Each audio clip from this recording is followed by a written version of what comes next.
Hello everyone, welcome back to a online solution. आज मैं आपको सोशल साइंस का सेकंड सिटिंग का आंसर बताने वाला हूं। और देखो, सेकंड सिटिंग में जो क्वेश्चन पूछा इस बार थोड़ा सा फर्स्ट सिटिंग से ज़्यादा हार्ड पूछ दिया जी। तो फर्स्ट सिटिंग में बहुत ही ज़्यादा नॉर्मल था। हालांकि सेकंड सिटिंग में अगर थोड़ा सा दिमाग लगाए हो तो 40 में 40 आराम से बन गया होगा। ओके, लेकिन क्वेश्चन के लेवल बहुत ही मस्त, मतलब बहुत अच्छा लेवल था। बोला जाए तो अच्छा कहने मतलब कि बेस्ट था। लेकिन जिस तरह से फर्स्ट सेटिंग पूछा था उस तरह सेकंड सेटिंग ही पूछना चाहिए था। ये अन्याय हो गया सेकंड सेटिंग वाले के साथ। फिर भी देखिए, सवाल को बड़ा ही मतलब कुछ सवाल मतलब ज़्यादा डीपली पूछ दिया। फिर भी आपके लिए यहाँ पे आंसर लाया हूँ। देखिए, मेरे पास ई वाला जी सेट है, आपके पास जो भी सेट हो मिला ले। ओके, चले तो उम्मीद करता हूँ आप लोग 40 में 40 बनाए होंगे मेरे ख्याल से। देखिए, सवाल जो जो इंपॉर्टेंट, जो नॉर्मल मैंने बोला था, जो हल्का पहले उसी बनाना है। जैसे पहला सवाल, फ्रांसीसी क्रांति कब हुई थी? 1789 में, पहला ऑप्शन है। मेजनी का संबंध किससे था? कार्बोनरी से था। ओके, उसके बाद यहाँ पे सवाल देखिए पूछ दिया। ये सवाल ऐसा है कि किताब में भी आई थिंक दर्ज नहीं है कि राष्ट्रीय आंदोलन का केंद्र जेना विश्वविद्यालय कहाँ है? तो ये जर्मनी में है। ठीक है ना। नेक्स्ट पढ़ते, कोसुत का संबंध किस देश से है? कोसुत का संबंध में भी किताब में हो, डिप्टी उतना बच्चा तो पढ़ा नहीं है, तो ये पता है हंगरी में है। कोसुत का संबंध जो हंगरी देश से है। रूस में एक प्रतिनिधित्वात्मक संस्था ड्यूमा, ड्यूमा जो है रूस का संसद का नाम है ड्यूमा। उसका गठन कब किया था? 1905 में हुआ था ड्यूमा का गठन। ठीक है ना। किस संधि के तहत रूस प्रथम विश्व युद्ध से बाहर हो गया था? तो ब्रेस्ट लिटोवस की जो संधि हुई थी उसी समय जो है रूस जो है प्रथम विश्व युद्ध से बाहर हो गया था। ठीक है ना। वैज्ञानिक समाजवाद का जनक किसे माना जाता है? चलिए, ये नॉर्मल सा सवाल आ गया, तो इसको तो जानते हैं। वैज्ञानिक समाजवाद, समाजवादियों का बाइबिल इन्होंने लिखा था ना, कार्ल मार्क्स। ओके, नेक्स्ट सवाल है यहाँ पे जी कि क्या पोट्सडम की घोषणा का उद्देश्य था? पोट्सडम की घोषणा का उद्देश्य, देखिए ये अलग ही टाइप का सवाल दे दिया है। फिलहाल इसका आंसर होगा जापान का आत्मसमर्पण करना, है ना, सरेंडर टू जापान। इंदौर पत्तन, चलो ये नॉर्मल रहा, तमिलनाडु में। चलिए नेक्स्ट सवाल पढ़ते हैं जी कि कहलगांव, ये भी बहुत नॉर्मल सवाल हो गया, भागलपुर में है ये कहलगांव। आगे सवाल है, कौन प्राकृतिक आपदा नहीं है? प्राकृतिक आपदा कौन नहीं है? तो देखिए, प्राकृतिक आपदा कौन नहीं, तो देखिए आतंकवाद क्या है? मानव निर्मित, मानव मतलब मानव निर्मित आपदा है ना, मानव जनित आपदा है। कृष्णा राज सागर बांध किस नदी पर बनाया गया? देखिए, कृष्णा राज नाम सुन करके कृष्णा नदी पर मार दीजिएगा तो गलत हो जाएगा, है ना। नागार्जुन सागर भरोग कृष्णा नदी पर है। कृष्णा राज सागर बांध कावेरी नदी पर है। ठीक है ना। नेक्स्ट सवाल है, भूकंप की लहरें कहाँ से उत्पन्न होती है? तो ये अधिक केंद्र से उत्पन्न होती है, एपिसेंटर। ठीक है ना। नेक्स्ट सवाल है, भूकंप तरंग मापने का यंत्र जो है उसको बोला सिस्मोग्राफ, जिसमें भूकंप तरंग मापा जाता है। कृषि सुखाड़ क्या है? तो कृषि सुखाड़ होता है जो जल के अभाव की कमी से। आगे, कौन सा क्षेत्र भूकंप या सुनामी से अधिक प्रभावित होता है? तो भूकंप या सुनामी, तो देखिए पर्वत है, दरार, तो भूकंप आएगा। सुनामी भी बोल दिया तो तीनों हो जाएगा यहाँ पे। ठीक है ना। चलिए नेक्स्ट सवाल यहाँ पे क्या बोलता है कि 1921 में सरकार द्वारा गठित स्वराज आयोग के अध्यक्ष कौन थे? तो देखिए, ये सवाल थोड़ा सा अलग टाइप का पूछ लिया, डीपली है। तो इब्राहिम रहमतुल्लाह था। कौन? 1921 में सरकार द्वारा स्वराज आयोग का जो गठन अध्यक्ष बने थे, इब्राहिम रहमतुल्लाह। नेक्स्ट है, भारत में प्रथम औद्योगिक नीति की घोषणा कब हुई थी? औद्योगिक नीति की घोषणा हुई थी 1948 में। ओके, 1929 की आर्थिक मंदी का सबसे बुरा असर अगर पड़ा था वो किसका? अमेरिका का पड़ा था। ठीक है ना, अमेरिका।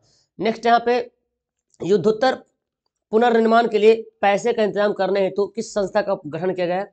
युद्धोत्तर मतलब ये समझ रहे हैं, वार के लिए, तो ये हो जाएगा विश्व बैंक, वर्ल्ड बैंक ने, वर्ल्ड बैंक किया है, स्थापना किया गया है। यूरोपीय आर्थिक संघ की मुद्रा क्या है? तो जो यूरोपीय देश है ना, उस सब का मुद्रा जो यूरो है। क्या? यूरो है। नेक्स्ट यहाँ पे, न्यू इंडिया समाचार पत्र का किसने शुरू किया? तो पता है, न्यू इंडिया, महात्मा गांधी ने शुरू किया था न्यू इंडिया। नेक्स्ट है ना, okay, who started the new India newspaper? तो इसका, हाँ सॉरी, यहाँ पे इसका गलत मैं बता दिया। यहाँ पे इसका महात्मा गांधी नहीं होगा, एनी बेसेंट हो जाएगा। ठीक है ना, न्यू इंडिया एनी बेसेंट हो जाएगा, महात्मा गांधी नहीं होगा, एनी बेसेंट हो जाएगा। तो इसका आंसर बी कर लीजिएगा। ठीक है ना। नेक्स्ट, वियना कांग्रेस का प्रमुख उद्देश्य क्या था? वियना कांग्रेस का प्रमुख उद्देश्य था जी राजतंत्रों को फिर से स्थापित करना था, है ना। आगे है, सिकंदर कहाँ का निवासी था? चलिए सिकंदर के बारे में पढ़ते हैं। सिकंदर कहाँ का निवासी था, देख लीजिए। सिकंदर जो था वो यूनान का निवासी था। कहाँ का? यूनान का निवासी था। चलिए, कौन बहुराष्ट्र का, भारतीय बहुराष्ट्र कंपनी है? तो देखिए, इन्फोसिस कहाँ का है? भारत का है। सवाल है, प्रत्यक्ष विदेशी निवेश का सर्वाधिक लाभ किस क्षेत्र को मिलता है? मतलब डायरेक्ट जो विदेश जो निवेश करते हैं, इन्वेस्टमेंट करते हैं, ज्यादा करके सेवा को करते हैं। भारत जो है सब ज्यादा सेवा का इन्वेस्टमेंट करता है विदेशी में। वैश्वीकरण का नकारात्मक प्रभाव किसमें मिला? तो देखिए वैश्वीकरण हुआ तो रोजगार तो ठीक बढ़ा, उद्योग भी बढ़ा, बैंक भी, कृषि और ग्रामीण क्षेत्र जो है यहाँ पे थोड़ा सा यहाँ पे नकारात्मक प्रभाव पड़ा, ठीक है ना। नेक्स्ट पढ़ते हैं जी, क्या बोला गया कि गरीबी रेखा निर्धारण हेतु ग्रामीण क्षेत्रों के लिए प्रति व्यक्ति आय न्यूनतम कितनी कैलोरी होनी चाहिए? तो 2400 कैलोरी, ठीक है ना। कौन कृषि आधारित उद्योग नहीं है? तो देखिए सीमेंट जो है कृषि आधारित उद्योग नहीं है। Poverty and un British rule in India, ये जो है दादा भाई नौरोजी के द्वारा लिखी गई किताब है, ठीक है ना। उसके बाद है कौन विधि, किस विधि के अंतर्गत उत्पादित अंतिम वस्तुओं का मूल्य को जोड़कर राष्ट्रीय की गणना की जाती है? तो याद करना मूल्य योग विधि। आगे है क्षेत्रीय ग्रामीण बैंक की स्थापना 1975 में। नेक्स्ट है कि कौन राष्ट्रीय राजनीतिक दल नहीं है? राष्ट्रीय राजनीतिक दल कौन नहीं है? तो हो जाएगा क्या समाजवादी पार्टी, ये तो साइकिल वाला है ना, क्षेत्रीय है। आगे है आजादी के समय किस देश में सरकारों का लोकतांत्रिक रहा? तो 1947 में आजाद हुआ तो भारत लोकतंत्र हो ही गया है ना।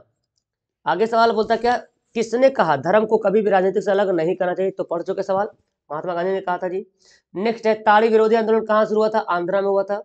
ओके, सवाल बोलता है साइकिल किस राजनीतिक दल का चुनाव चाहिए? साइकिल जो है वो जो है समाजवादी पार्टी, है ना, समाजवादी पार्टी। संविधान का अनुच्छेद 40 बताया था ना, हाँ, स्थानीय स्वशासन या पंचायती राज व्यवस्था, उसी को बोला गया है। आगे है वेस्ट इंडीज में संघ की स्थापना कब हुई थी? तो 1958 में। नेक्स्ट क्वेश्चन है कौन संघों के एक साथ आने वाला उदाहरण है? संघों के एक साथ आने वाला उदाहरण नहीं, मतलब संघ कौन देश नहीं है? तो देखिए संघ शासित देश जो है भारत तो है, संयुक्त राष्ट्र अमेरिका भी है, ऑस्ट्रेलिया भी है, स्विट्जरलैंड जो है ये नहीं है। आगे बढ़ते हैं जी कि कौन सा खाता विशेष रूप से व्यापारियों के लिए खुलता है? तो करंट डिपॉजिट होता है वो व्यापारी के लिए होता है, ठीक है ना। नेक्स्ट पढ़ते हैं मनरेगा कार्यक्रम की शुरुआत कहाँ से हुई थी? आंध्रा से हुई थी। नेक्स्ट है औद्योगिक उत्पादों की गुणवत्ता सुनिश्चित करना है, औद्योगिक उत्पादों की गुणवत्ता सुनिश्चित करना है तो किस मानक का उपयोग करेंगे? औद्योगिक, है ना। देखिए हाँ, क्या बोला गया, which standard mark is use to ensure the quality of industrial products. तो यहाँ पे जो ध्यान दें, देखो औद्योगिक के बारे में बोला गया है, औद्योगिक।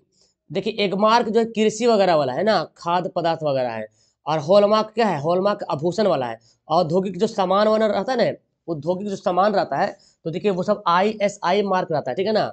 हाँ, ISI मार्क रहता है। राष्ट्रीय उपभोक्ता दिवस, देखिए राष्ट्रीय उपभोक्ता बोला गया, 15 मार्च मारिएगा गलत हो जाएगा, खाली उपभोक्ता दिवस हो जाएगा 15। राष्ट्रीय मतलब भारत में, मैंने बताया था बहुत बार कि भारत में उपभोक्ता अधिकार दिवस जो है, हाँ, राष्ट्रीय उपभोक्ता दिवस जो है 24 दिसंबर को मनाया जाता है।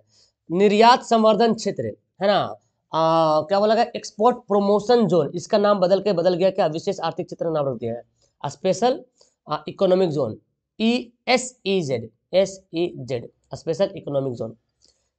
कौन सी बेरोजगारी कृषि क्षेत्र में पाई जाती है? तो छिपी हुई बेरोजगारी, मौसमी बेरोजगारी, दोनों, ठीक है ना। आगे प्रधानमंत्री वाला पढ़े जी, विमुद्रीकरण की घोषणा कब की थी? 8 नवंबर 2016 को। भारत में मौद्रिक नीति कौन निर्धारण करता है? मौद्रिक नीति RBI। मुद्रा पॉलिसी कौन बनाएगा? नियम कानून पैसा के बारे में RBI। किस आयोग की कमेटी के सतत पोषणीय विकास का अवधारणा किया? सतत विकास पढ़े ना, ब्रूटलैंड आयोग सतत विकास कमेटी से संबंध रखता है। पुरानी जलोढ़ मिट्टी को बोलते हैं बांगर और नई को बोलते हैं खादर, ठीक है ना। प्रथम राष्ट्रीय जल नीति ये पढ़ चुके हैं 1987 को। जिम कार्बेट राष्ट्रीय उद्यान कहाँ है जी? उत्तराखंड में है, ठीक है ना, जिम कार्बेट उत्तराखंड में। नेक्स्ट सबसे छोटा जैव मंडल रिजर्व कहाँ है? डिब्रू सैखोवा, असम में पड़ता है, ठीक है ना, असम में पड़ता है डिब्रू सैखोवा। नेक्स्ट पढ़े क्यूनाइन, ये जो मलेरिया के लिए उपयोग होता है, कुनाइन सब बोलता है, कोनाइन, यहाँ पे कुनाइन बोलते हैं ना, यहाँ पे सही वर्ड है, हम लोग सब ऐसे आम लोग जो है कोनाइन बोलता है, कुनाइन बोलता है, कुनाइन, यहाँ क्यूनाइन है, वही हो गया मलेरिया। कितने सार्वजनिक क्षेत्र में तेल परिष्करण केंद्र है? 18, ठीक है ना। उसके बाद है भारत में प्रथम जल विद्युत संयंत्र की स्थापना, दार्जिलिंग हुआ था। किस समुदाय में ब्रुसेल्स में बहुमत गठन हुआ था? ब्रुसेल्स में डच भाषा समुदाय बहुत ज्यादा है जी, डच भाषा बहुत ज्यादा बोला जाता है ब्रुसेल्स में। भारत सरकार के उच्च और निम्न स्तरों के बीच शक्तियों का विभाजन कहा जाता है। देखिए सवाल एकदम अटपटांग सवाल बोल दिया। फिलहाल जाने ऊर्ध्वाधर वितरण यानी कि वर्टिकल डिस्ट्रीब्यूशन, क्या बोलेंगे? Vertical distribution. कौन नगर निगम का प्रमुख होता है? तो पढ़ चुके, सरपंच होता है नगर निगम का प्रमुख, सॉरी महापौर होता है, सरपंच तो दूसरा है, ग्राम पंचायत, महापौर होगा, ठीक है ना। चलिए नेक्स्ट है कौन विषय समवर्ती सूची में आता है? तो शिक्षा आता है, समवर्ती सूची में आता है। राष्ट्रवादियों और यूके सरकार के बीच कब समझौता हुआ था? 1998 में, ठीक है ना, 1998 में। नेक्स्ट, नेपाल के किस राजा ने प्रजातांत्रिक शासन को स्वीकार करने से इनकार कर दिया था? राजा ज्ञानेंद्र ने। ओके, चलो नेक्स्ट पढ़ते हैं। यहाँ पे मध्यकालीन, समकालीन, समकालीन मतलब प्राचीन के टाइम की बात किया जा रहा है। समकालीन विश्व में देखिए कंटेम्प्रेरी मतलब एकदम पुराने जमाने में सरकार का कैसा चलता था? राजतंत्र, राजा महाराजा चलता था, जैसे अशोक हो गया, चंद्रगुप्त मौर्य हो गया, सब पढ़े ना। नेक्स्ट है, किस देश में एक दलीय व्यवस्था है? देखिए मैंने बताया चीन, चाइना करना, इंग्लैंड में 2 दल है, ठीक है ना, चाइना में 1 ही दल है जी। ठीक, पढ़ते हैं। भारत में रेलवे और टेलीग्राफ लाइन की शुरुआत किसके शासनकाल में हुई थी? डलहौजी। इन्होंने रेलवे का बहुत ज्यादा प्रचार प्रसार किया, शुरुआत भी किया भारत में। चलिए आगे सवाल देखते हैं। सवाल यहाँ पे क्या बोलता है जी, महात्मा गांधी के राजनीतिक गुरु क्या थे, है ना। कल ही हम पढ़ा रहे थे जी, उसमें बताए थे गोपाल कृष्ण गोखले। क्वेश्चन तो नहीं था लेकिन मैंने बताया था यूं ही कि गोपाल कृष्ण गोखले जो है राजनीतिक गुरु थे। चौरा चौरी हत्याकांड के बाद किस आंदोलन की स्थगित कर दिया था? किस आंदोलन को स्थगित किया था? तो आपको पता ही, असहयोग आंदोलन। नेक्स्ट सवाल पढ़ते, लाल कुर्ती। अब पढ़े सर लाल कुर्ती गैरीबॉल्डी, लेकिन यहाँ पे गैरीबॉल्डी नहीं है, यहाँ पे खान अब्दुल गफ्फार। वो गैरीबॉल्डी बहुत पहले का है, खान अब्दुल गफ्फार हमारे भारत के इतिहास का है, ठीक है ना, खान अब्दुल गफ्फार खान। लखनऊ समझौता 1916 में हुआ था जी। नेक्स्ट पढ़ते हैं, इंडियन स्टैट्यूटरी कमीशन। आपको पता है इंडियन स्टैट्यूटरी कमीशन का दूसरा नाम ही बोलते हैं साइमन कमीशन, ठीक है ना। और इसके कौन थे अध्यक्ष? John Simon. स्वेज नहर कब खोला गया? 1869 में। नेक्स्ट है, भारत में प्रथम सूती वस्त्र मुंबई में, कंफर्म है, 1854 में, ठीक है ना। कैगा, कैगा पड़ता है कर्नाटक में, ठीक है, कैगा कर्नाटक में पड़ता है। भारत के किस राज्य में सौर ऊर्जा के विकास की सर्वाधिक संभावनाएं हैं? पढ़ चुके हैं, राजस्थान में जी। आगे रोपण फसल उदाहरण है, देखिए रबर, चाय, गन्ना, सब के सब रोपण है। दलहन फसल बताइए जो वायुमंडल नाइट्रोजन का स्थिरीकरण नहीं करता है। कौन दलहन फसल है? तो देखिए चना करता है, मूंग करता है, राजमा करता है, मटर, मटर जो नहीं करता, मूंग, मटर, है ना। तो मटर जो है कौन सा दलहन फसल? यहाँ पे एक minute, which of the following pulse crops does not fix the atmospheric nitrogen? तो यहाँ पर इसका आंसर हो जाएगा बहुत सारे बीन है ना, बीन भी है, मटर भी है,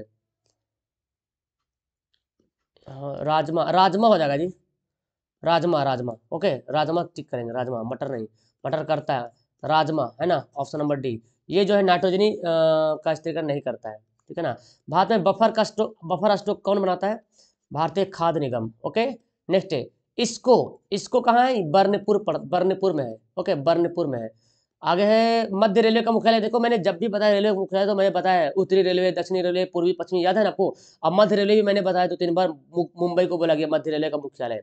कौन सा राष्ट्रीय जलमार्ग इलाहाबाद को हल्दिया से जोड़ता है? सवाल उलट दिया, आपने पढ़ा होगा, राष्ट्रीय राजमार्ग 1 जोड़ता है हल्दिया से, इलाहाबाद से हल्दिया, हैदराबाद, ऐसे दिया होता ना। तो सवाल तो ऑब्जेक्टिव था लेकिन फिर भी आप अगर चाहे तो 40 आराम से बना लिए होंगे, और 40 तो आराम से बन जाएगा। कुछ कुछ सवाल तो अटपटांग तो रहेगा सवाल। ठीक है, तो चलो बताओ कमेंट करके कि आप लोगों ने कितना सही बनाया, है ना। That's all, thank you everyone, bye. Share कर देना दोस्तों के पास और लाइक करना, सब्सक्राइब कर देना। ओके।